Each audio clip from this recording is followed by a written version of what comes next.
So just to add to the bat ball coordination types of drills, my earlier one might have been a little too difficult because I let the ball go quite high.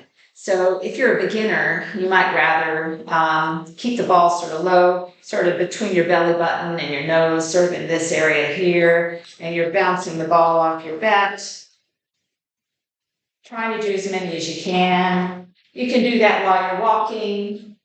You can do that standing still and so forth. You might try to do it on the other side of that as well, keeping it sort of low, kind of in front of you. You're learning how to stabilize your body. Of course, your balance is used here, your attention is used here.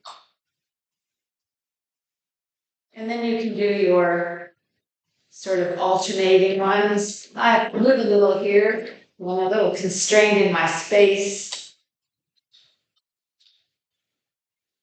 and so forth. I always like to step up a little bit more, like to challenge ourselves. I tell you often that the brain loves a challenge. The brain loves novelty. The brain loves a challenge. So there are a lot of things you can do, even if you don't have a partner to play with that particular day. If you have your bat, your ball, and you've got a table with a net, you can practice, for example, making your skill a little bit more demanding. I could start like this, and I could say I'm going to hit it with my bat, then I'm going to have it bounce on the table. It looks easier than it is. That's not an easy one.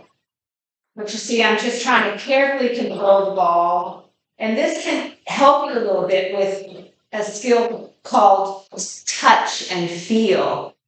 And some of the people in my group of people who have Parkinson's are actually, some of them are fantastic at the touch and the feel. That's an element of control that's very, very difficult to learn. And some of them have such nice sort of touch and feel of the bat, and I feel like, wow, they're miles ahead, kilometers ahead of some of us.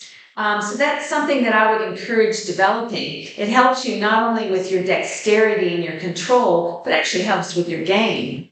You can do drills like this. This one I find very hard to do. Let's say I want to touch it over the net. See, I'm way over here now, bring it back, push it over the net.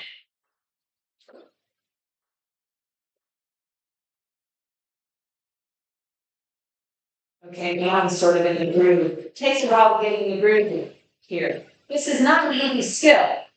And, you know, it also teaches you, well, I'm just not good at this easy skill. It also teaches you the importance of the angle of the bat. If I have a slight more angle on the bat rather than straight up and down, the ball goes really, really far. Now I have an attacking offensive rubber on my bat, so it actually bounces quite a lot. If you have a flatter bat, or if you have the pimples of the rubber out, you might not get that effect. But I try to practice this, try to get more consistent as I go with hitting the ball just over the net, just touch.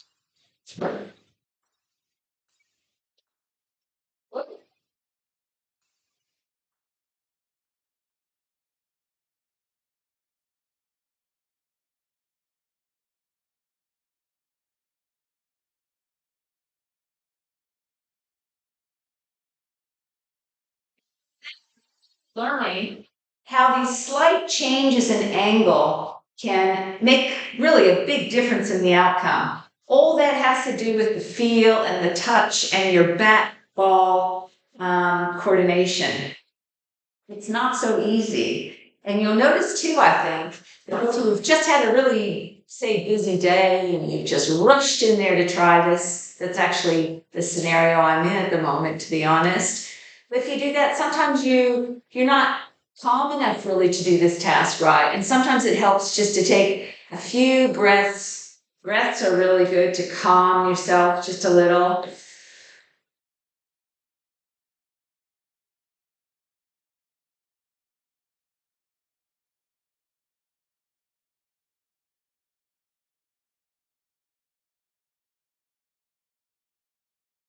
I do about 3 or 4 of those and then try to tap again.